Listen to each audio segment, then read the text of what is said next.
Two men in black suits gripped my arms on either side and walked me through the lobby of my own hotel while 300 guests watched because my wife had just pointed at me and told them, "He's not on the list. He doesn't belong here." I didn't own a single share of anything my wife knew about. What she didn't know was that I owned the building we were standing in, the company that catered the party, and the $12 million diamond necklace she was wearing that night, because I'd bought it through a shell company 6 weeks earlier and had it delivered anonymously, just to see if she'd notice where it came from. She never asked, "Where are you watching this from tonight?" Drop your city or country in the comments. I read every single one, and I promise you, by the end of this video, you're going to want to tell someone what you just watched. Here's what nobody tells you about hiding your success from the person you love most. You don't do it because you're modest. You do it because somewhere along the way, you stop trusting them to love you without it. And once you understand that distinction, everything about the next 22 years of my marriage starts to make a horrible kind of sense.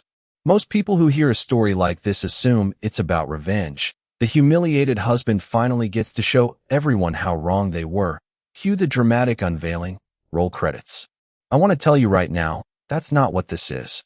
The night security dragged me out of my own anniversary party wasn't the moment my marriage ended. It was the moment I finally understood when it had actually ended, which, as it turns out, was almost 19 years earlier, and I'd simply refused to admit it to myself for that long. By the time this video ends, you're going to understand exactly how a man builds a billion-dollar company in complete secrecy from his own spouse, why he'd choose to do that in the first place, and what it actually costs him. Because I promise you, it's not what you think, and the price wasn't the one I expected to pay either. Stick around, because the part of this story that actually matters doesn't happen at the party at all. It happened 6 weeks later, in a lawyer's office, when I found out exactly how long my wife had known. I need to take you back 22 years, because you can't understand what happened at that party until you understand exactly how deliberately I built the life that made it possible. My name is Marcus Kessler. I grew up outside Pittsburgh, the son of a steel mill electrician who worked overtime for 31 years to keep our family 2 paychecks ahead of trouble. I watched my father come home every night with his hands raw and his back destroyed, and I made a decision at 17 years old that I've never told a single soul until this video. I decided I would build enough money that no one in my family would ever have to make that trade again. Not flashy money, quiet money, the kind that doesn't announce itself, because announcing it, I'd already noticed by then, seemed to invite exactly the kind of people who wanted a piece of you rather than a relationship with you. I met Vanessa when I was 26, working as a mid-level analyst at a logistics firm, and she was finishing her MBA. She was sharp, funny, ambitious in a way I found magnetic at the time. She had a 5-year plan and a 10-year plan, and she talked about both with a confidence I didn't have yet. We got married 2 years later, and for the first several years of our marriage, we were, by any reasonable measure, a completely normal couple. Modest apartment, 2 incomes, arguments about grocery budgets. What Vanessa didn't know, because I never told her, and this is the detail that changes how you'll hear everything else, was that 18 months into our marriage, I quietly started a freight technology company on the side, using a small inheritance from my grandfather that I never mentioned to her either. I built it in the evenings, after my day job, at a card table in our spare bedroom. I told Vanessa I was doing some consulting work for extra income. That wasn't exactly a lie. It also wasn't close to the truth. Here's the part that surprises people every time I tell this story. I didn't hide it because I thought Vanessa was a gold digger, and I didn't hide it out of some grand strategic plan. I hid it because of one conversation, in year 2 of our marriage, that I've replayed in my head more times than I can count. A close friend of ours had just sold his family's small manufacturing business for what felt, at the time, like an enormous sum, something like $4 million. Vanessa found out over dinner and spent the entire car ride home talking about him differently. Not with envy exactly. With a kind of recalculated respect I hadn't heard her use about him before that dinner. I never realized how sharp he actually was, she said, about a man she'd known for 6 years. That sentence stayed with me. Because the truth was, he wasn't any sharper after the sale than he'd been the week before it. Only the number attached to him had changed, and somehow, that had changed how intelligent, how impressive, how worth listening to he'd suddenly become in my wife's eyes. I told myself I was being paranoid. I kept building the company anyway, quietly, and I kept the two lives compartmentalized so cleanly that even my accountant thought I was running a hobby business. By year 5, the freight tech platform I'd built, a logistics matching system that helped mid-sized shipping companies cut empty return miles, which sounds boring until you understand it saves the industry billions of dollars a year in wasted fuel and labor, had grown from a card table project into something regional carriers were actually paying serious licensing fees to use. I still told Vanessa I was doing consulting. She still never asked follow-up questions, because by then, my supposed modest consulting income was quietly funding half our household budget, and she'd stopped being curious about where it came from the moment it became convenient. That's the detail I want you to sit with, because I think it's the most important psychological fact in this entire story. My wife spent 19 years living comfortably off money whose source she never once seriously investigated.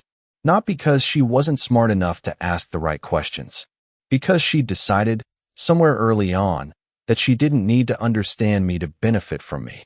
And I let that arrangement continue, year after year, because some smaller, more wounded part of me had already concluded that she'd never really wanted to understand me in the first place, only to be comfortable near me. By year 12 of our marriage, that hobby consulting business was a private company valued at just under $900 million. By year 18, after a series of acquisitions I structured through a holding entity with a name Vanessa had literally never once heard, Kessler Meridian Holdings, I crossed a valuation that made me, on paper, a billionaire. My wife found out about roughly none of it. Not the number, not the holding company, not even the industry. As far as Vanessa knew, in the 19th year of our marriage, her husband did something vague and unglamorous with logistics consulting, made a comfortable but unremarkable living, and definitely didn't own the 42-story hotel where we were about to host our anniversary party. This is where the title comes in, and I need you to understand something before I describe it. The humiliation of that night wasn't really about being thrown out. It was about exactly how easy it was for her to do it.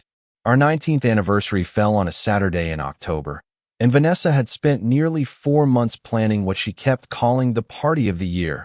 300 guests, a jazz quartet, a menu designed by a chef she'd specifically flown in from Chicago. She'd booked it at the Wren Hotel downtown, an Art Deco property with a rooftop ballroom that had, over the previous 2 years, become the single most requested venue in the city for exactly this kind of event. What Vanessa didn't know, because I'd structured the acquisition through 3 layers of holding entities specifically designed to keep my name out of any public filing, was that I had personally bought the Wren Hotel 14 months earlier. I remember thinking, when she told me where she'd booked it, that there was something almost unbearably funny about the whole situation. My own wife, planning our anniversary party inside a building I owned, with a management team who reported to me, none of whom had ever met me in person because I ran that particular acquisition entirely through my COO. I decided, somewhat impulsively, that I wanted to walk into that party the way I'd walked into most rooms for the last 2 decades, quietly, in a plain gray suit, no entourage, nothing that announced who I actually was. Partly out of habit, partly, if I'm honest with myself now, because some part of me wanted to see, one more time, what Vanessa's genuine reaction to an unremarkable version of me would look like on a night that was supposed to be about us. I arrived 20 minutes late, having come straight from a property walk through 2 floors below the ballroom that ran longer than expected. I hadn't changed out of my travel clothes. A plain charcoal sweater, no tie, nothing that resembled what any of the other 300 guests, dressed in cocktail attire for a lavish rooftop event, were wearing. I gave my name at the check-in table to an event coordinator I didn't recognize, one of Vanessa's newer hires, who scanned a guest list on an iPad and told me, politely but firmly, that my name wasn't on it. I explained that I was the host's husband. She apologized, said she understood, and radioed for a manager, exactly the way she'd been trained to do with anyone claiming a relationship the guest list didn't confirm. Here's the moment that changed everything. Vanessa, seeing the small commotion at the check-in table from across the ballroom, walked over, not with concern, but with the brisk, faintly irritated energy of a hostess handling an inconvenience during her big moment. She looked at me the way you'd look at a stranger who'd wandered in off the street, and for one full second, standing 3 feet away from her husband of 19 years in a gray sweater instead of a suit, I watched genuine non-recognition cross her face. Then recognition did arrive, but it arrived tangled up with something else, embarrassment, specifically the fear that her husband, dressed like this, in front of 300 guests including 2 city council members and the regional director of the hospitality group she'd been courting for a future business venture, was about to become a problem she'd have to manage in front of exactly the people she most wanted to impress. "Marcus, you can't be serious right now," she said, quiet enough that only the coordinator and I could hear it clearly. "You couldn't have changed?" I told her I'd come straight from a work meeting. I told her I was sorry I was late, and that I'd like to come in and enjoy our anniversary. And Vanessa, my wife of 19 years, standing 3 feet from the man who owned every square foot of the building we were arguing in, turned to the coordinator and said, "He's not on the list. Have security walk him to the lobby, please. I'll deal with this later." I want to be precise about what happened in my chest in that moment, because it wasn't rage and it wasn't heartbreak, even though I fully expected it to be one or the other. It was something closer to confirmation. 2 security guards, men I'd personally approved the hiring budget for 8 months earlier without either of them knowing it, took me gently by each arm and walked me through my own lobby, past a check-in desk with my company's holding logo etched discreetly into the marble, out onto the sidewalk, while 300 of my wife's most important guests watched a man in a gray sweater get quietly removed from an anniversary party that was, in every legal and financial sense, being thrown inside my own house. I stood on that sidewalk for a long moment, the same way I'd stand on a gravel road in a completely different story I told a few weeks back. And if that one resonated with you, you already know exactly the kind of clarity I'm describing. Then I did something I'd never once done in 19 years of marriage. I called my COO. This is the part of the story that surprises almost everyone, because it doesn't unfold the way you'd expect a moment like this to unfold. And it's the part that actually explains why I'm telling you this story at all instead of just the humiliating headline. I didn't storm back in. I didn't demand the manager pull my file and reveal who I was on the spot, though I could have, in about 90 seconds, with a single phone call. Instead, I called Elena, my COO of 11 years, one of exactly 4 people on the planet who fully understood the entire architecture of Kessler Meridian Holdings, and asked her to do one specific thing. Quietly confirm with the hotel's general manager, who did know who I was, that nothing about the party itself should change. The lights, the band, the chef flown in from Chicago, all of it should continue exactly as planned. I wasn't interested in punishing 300 guests, or even really in punishing Vanessa in the moment. I wanted, for the first time in 19 years, to actually see what my absence would reveal about the party and about her, without me in the room shaping how either of us behaved. Then I asked Elena for one more thing. I asked her to have the general manager quietly send up a single bottle of wine to the head table. A bottle from a small vineyard in Oregon that Vanessa and I had visited on our honeymoon.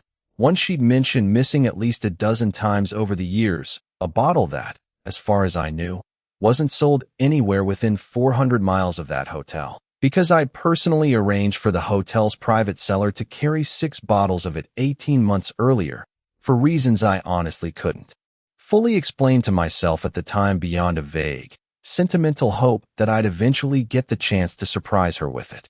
I wanted her to open that bottle and have absolutely no idea how it got there. I found out later, through Elena, exactly what happened over the next 40 minutes inside that ballroom. Vanessa returned to the party visibly rattled, told concerned guests it was just a small mix-up with a +1, and threw herself back into hosting with the practiced ease of someone who'd spent 2 decades smoothing over exactly this kind of social friction.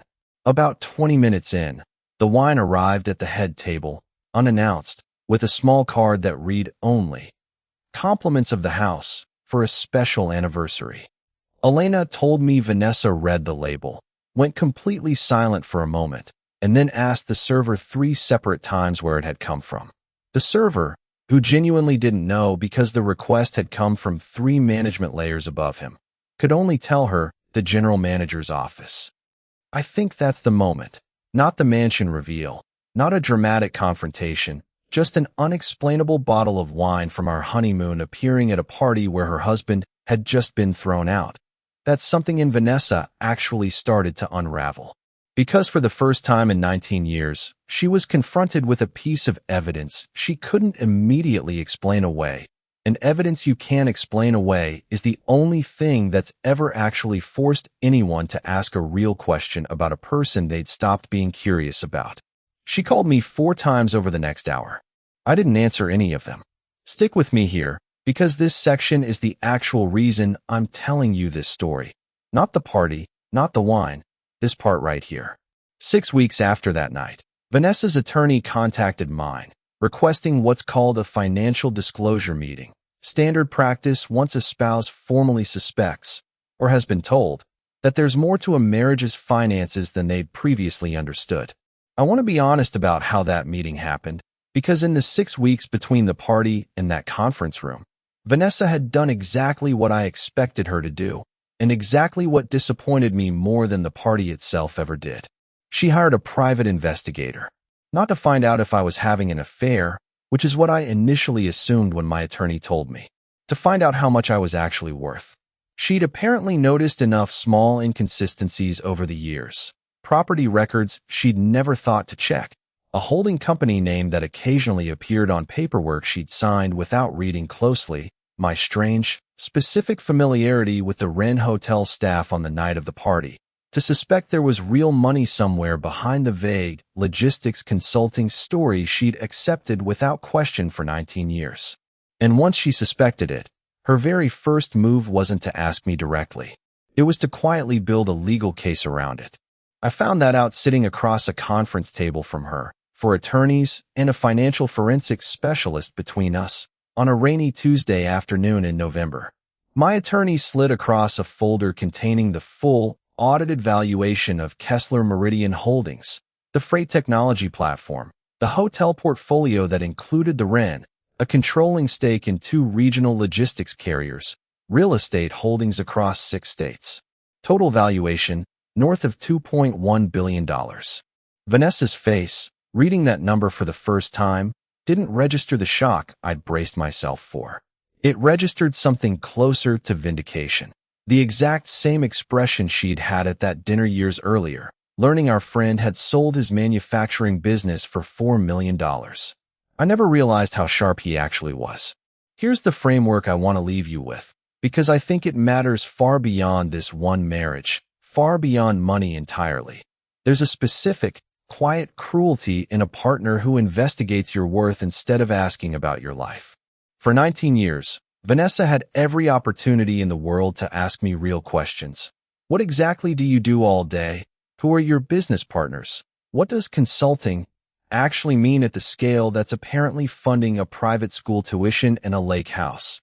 And she asked almost none of them, because comfort, for her, had never required understanding. But the moment she suspected there was a number attached to me worth investigating, she hired a stranger to find it before she ever asked me directly. That tells you which one she actually valued. Not the man, the number. I want to pause on something here that I think a lot of men my age, watching this video right now, need to hear directly. Hiding your success from your spouse for 19 years is not something I'm proud of, and I'm not telling you this story to recommend it. It was its own quiet betrayal, in its own way. I denied Vanessa the chance to actually prove me wrong about what I feared she was. But I also want to be honest that what that lawyer's office revealed wasn't a woman who would have loved me the same either way. It was a woman who'd spent 19 years content not knowing, right up until the moment not knowing stopped being financially convenient. This is the part almost nobody expects when I tell this story, and it's the part one think about more than the party, more than the wine, more than the number on that page. Vanessa's legal team came into that meeting expecting, reasonably, to negotiate a significant settlement. 19 years of marriage, community property laws in our state, a spouse who genuinely built a life around the assumption of shared modest means, now discovering a fortune she'd unknowingly helped sustain through 2 decades of household labor, hosting, relationship management, all the invisible work that does, legitimately, contribute to a marriage's success regardless of who's earning what. I want to be clear. I never disputed that she was entitled to a substantial settlement. She was. Our state's law was clear on it, and beyond the law, I believed it was right. What surprised her legal team, what surprised my own attorney, honestly, was what I asked for in return. Not a smaller settlement. Not punitive terms. One single, specific condition. Full transparency, immediately, going forward, about every asset, every valuation, every holding, laid out in plain language she could actually understand, with an outside financial advisor present whose only job was to make sure she genuinely comprehended what she was looking at rather than just signing where indicated. Vanessa's attorney initially treated the request as some kind of trap. It wasn't. I wanted, for the first time in our entire marriage, for my wife to actually understand the scope of what I'd built. Not because I needed her to be impressed by it anymore. That ship had long since sailed, but because I needed to know, once and for all, whether there had ever been a version of her capable of genuine curiosity about the man underneath the number. The settlement conversation, stretched across 3 additional meetings, became the most honest conversation Vanessa and I had had in probably a decade. And to her credit, I want to say this clearly, because it's true. She asked real questions in those meetings. Good ones. How the freight platform actually worked. Why I'd structured the holding company the way I had. What the acquisition of the Wren Hotel had actually involved. For the first time in 19 years, my wife was genuinely curious about my life's work, sitting across a conference table with lawyers between us, at the exact moment we were formally ending our marriage. I think about that irony more than almost anything else in this entire story. It took the complete dissolution of our relationship to produce the one conversation I'd secretly wanted from her since I was 28 years old, working late in a spare bedroom, hoping she'd eventually ask what I was actually building in there. The settlement finalized 4 months later. Fair, by any legal or ethical measure. She kept the house, a substantial portion of the liquid assets, ongoing support reflecting 19 years of shared life. I didn't fight any of it, and I don't regret not fighting it. What I regret, if I'm honest with you, isn't the marriage ending. It's the 19 years I spent assuming she wouldn't ask, instead of finding out, early, cheaply, before either of us had built a life on top of an assumption I never actually tested. If there's one thing I want you to take from this story, it's this. Hiding your worth from someone to test their love isn't caution. It's a slow-motion way of guaranteeing you'll never actually know the answer. I spent 19 years protecting myself from a question I was too afraid to ask directly. And in doing that, I built a marriage on an assumption instead of a truth, which meant that when the truth finally arrived, on a sidewalk outside my own hotel, it didn't feel like a betrayal exactly. It felt like a bill coming due on a debt I'd been quietly accumulating since the day I decided silence was safer than honesty. Vanessa wasn't purely a villain in this story, and I want to say that plainly before we end. She was a woman who built her comfort around not asking hard questions, married to a man who built his identity around not answering them even when she occasionally did. We were, in our own separate ways, both hiding from the same conversation for 19 years. The only difference is that I found out what that cost us on a sidewalk in front of 300 people, and she found out what it cost her in a conference room with 4 attorneys watching. If you've ever built something you were afraid to fully show the person closest to you, money, a dream, a version of yourself you weren't sure they'd actually want, I'd genuinely love to know how you handled it differently than I did, or whether you're still sitting with that same fear right now. Tell me in the comments, because I promise you, you are nowhere near as alone in this as it feels. And if this story meant something to you, do one simple thing before you close this tab. Hit subscribe, because there's another story coming next week about exactly what happened the first time Vanessa and I sat in a room together after the divorce finalized. And it is not the conversation either one of us expected to have.